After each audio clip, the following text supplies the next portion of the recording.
Another day, another mini vlog!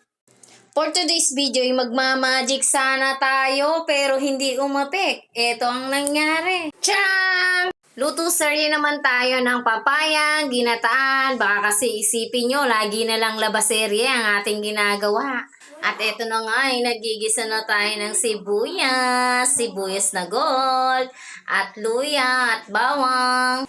Habang nagigisa tayo, may konting trivia muna tayo. Itatanong ko nga pala sa inyo, bakit kaya ang ginataang papaya ay laging may luya? Hindi naman mukhang malansa. Mukhang yummy at masarap nga, pero wala namang manok, walang isda, walang baboy. Tanong ko na nga pala yan dati pa mga kapreni, pero hanggang ngayon mga kapreni, wala pa akong nakukuhang sagot. At eto, ginagaya ko na rin, may luya na rin ang aking pagigisa at pagluluto ng papayang. At kung alam mo naman yung tamang sagot, i-comment mo lang sa comment section ko.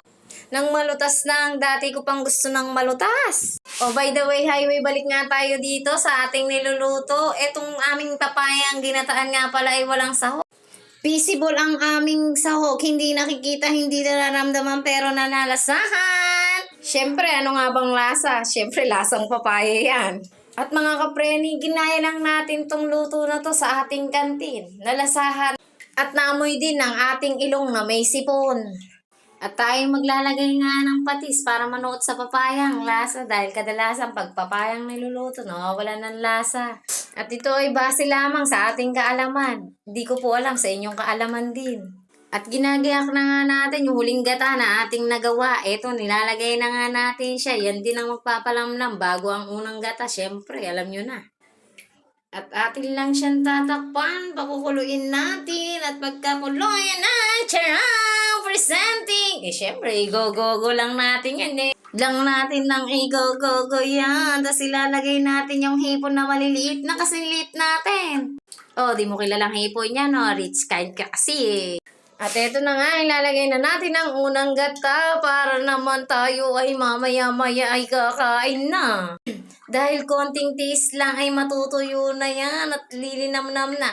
Base sa aking kaalaman, pag yan ay kumonti ng sabaw at nakita nyong malapot-lapot na, yun na ang finished product natin. Atin lang tatakpan yan at pakukuluin ulit at hindi na natin yan pwedeng patuyuin na parang masusunog. Didikit yan sa kawali natin. Siyempre dapat yung ating niluluto, tinitikman din natin kung anong kulang para nalalaman natin kung merong mali sa ating nailagay o may. At sabi nga nila okay lang daw may tama, wag lang may mali. Alam nyo na.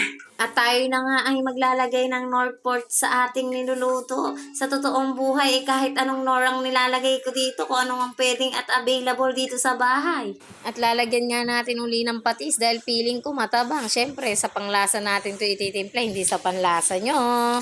At go lang natin ng go. Igo-go mo at ating pakukuluin uli at presenting, malapit nang maluto to the max na ang ating paggogo. At eto na nga ay nanunot na yata at mukhang matitiim na kaya yung presenting luto na. Bye bye, thank you for watching.